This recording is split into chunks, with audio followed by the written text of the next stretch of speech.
ಎಲ್ಲರಿಗೂ ನಮಸ್ಕಾರ. ಇವತ್ತಿನ ಈ ಸಂಚಿಕೆಯಲ್ಲಿ ಮಹಿಷಾಸುರಮರ್ದಿನಿ ಚಾಮುಂಡೇಶ್ವರಿಯ ಬಗ್ಗೆ ತಿಳಿದುಕೊಳ್ಳೋಣ.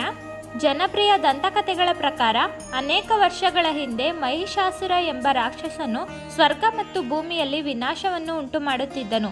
ಬ್ರಹ್ಮನು ಅವನಿಗೆ ಅವನನ್ನು ಯಾರೂ ಕೊಲ್ಲಲು ಸಾಧ್ಯವಿಲ್ಲ ಎಂಬ ವರವನ್ನು ಉಡುಗೊರೆಯಾಗಿ ನೀಡಿದ್ದನು.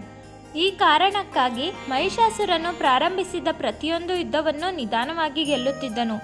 ದೇವತೆಗಳು ಬ್ರಹ್ಮನ ವರಕ್ಕೆ ಒಂದು ಲೋಪದೋಷವನ್ನು ಕಂಡುಕೊಂಡರು ಮತ್ತು ದುರ್ಗಾದೇವಿಗೆ ಮಹಿಷಾಸುರನಿಗಿಂತ ಬಲಶಾಲಿಯಾಗಲು ದೈವಿಕ ಶಕ್ತಿಯನ್ನು ನೀಡಲಾಯಿತು.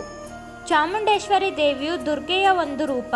ತನ್ನ ಹೊಸ ಶಕ್ತಿಗಳು ಮತ್ತು ಸಿಂಹವನ್ನು ತನ್ನ ವಾಹನವಾಗಿಟ್ಟುಕೊಂಡು ಅವಳು 10 ದಿನಗಳ ಕಾಲ ಬೆಟ್ಟದ ಮೇಲೆ ಮಹಿಷಾಸುರನೊಂದಿಗೆ ಹೋರಾಡಿ ಅಂತಿಮವಾಗಿ ಅವನನ್ನು ಕೊಂದಳು. ಹಾಗಾಗಿ ಈ ದೇವಿಯನ್ನು ಮಹಿಷಾಸುರಮರ್ದಿನಿ ಎಂದು ಕರೆಯುತ್ತಾರೆ. ಅವಳ ಗೌರವಾರ್ಥವಾಗಿ ಬೆಟ್ಟಕ್ಕೆ ಚಾಮುಂಡಿ ಬೆಟ್ಟ ಎಂದು ಹೆಸರಿಸಲಾಯಿತು. ಈ ದಿನವನ್ನು ಭಾರತಾದ್ಯಂತ ದಸರಾ ಎಂದು ಆಚರಿಸಲಾಗುತ್ತದೆ ಮತ್ತು ಕೆಟ್ಟದರ ಮೇಲೆ ಒಳ್ಳೆಯದರ ವಿಜಯವನ್ನು ಸಂಕೇತಿಸುತ್ತದೆ. ಪುರಾಣಗಳ ಪ್ರಕಾರ ಈ ಕಲ್ಲಿನ ಬೆಟ್ಟವನ್ನು ಮಹಾಬಲಚಲ ಎಂದು ಕರೆಯಲಾಗುತ್ತಿತ್ತು. 2 ಪ್ರಾಚೀನ ದೇವಾಲಯಗಳು ಈ ಬೆಟ್ಟವನ್ನು ಆಕ್ರಮಿಸಿಕೊಂಡಿವೆ, ಮಹಾಬಲೇಶ್ವರ ಮತ್ತು ಚಾಮುಂಡೇಶ್ವರಿ. ಬೆಟ್ಟದ ಮೇಲಿರುವ ಮಹಾಬಲೇಶ್ವರ ದೇವಾಲಯವು ಹಳೆಯದು ಮತ್ತು ಇದು ಯಾತ್ರಾ ಸ್ಥಳವಾಗಿದೆ. ಇಲ್ಲಿ ರಥೋತ್ಸವ ಮತ್ತು ತೆಪ್ಪೋತ್ಸವ ನಡೆಯುತ್ತದೆ.